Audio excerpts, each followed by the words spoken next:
Hello everyone, welcome to Cynthia Montana channel. Now I'm gonna talk about FTM price prediction. So before I started, don't forget to like, comment, and subscribe. I'm not a financial advisor, I'm just gonna give you some prediction using a technical analysis. So now we're gonna start with the 4-hour chart here using this one, moving average. So the pink one here, moving average 25 on a 1.1635 US dollar. And if they go up down again, they will try to find out like below 1, and you can enter the market on the 0.9.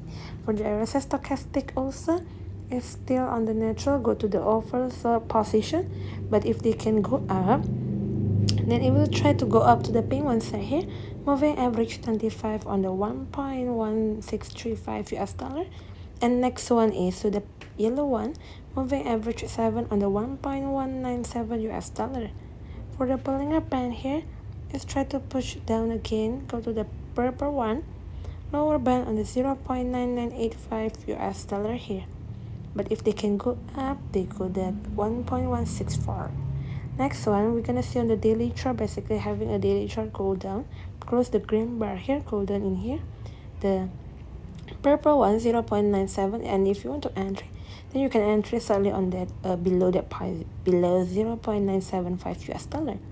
For the moving average, having a cross between the the pink one and the yellow one on the 1.21 and the 1.24 here. Okay, thank you everyone for watching this video. Don't forget to like, comment, and subscribe. Bye bye.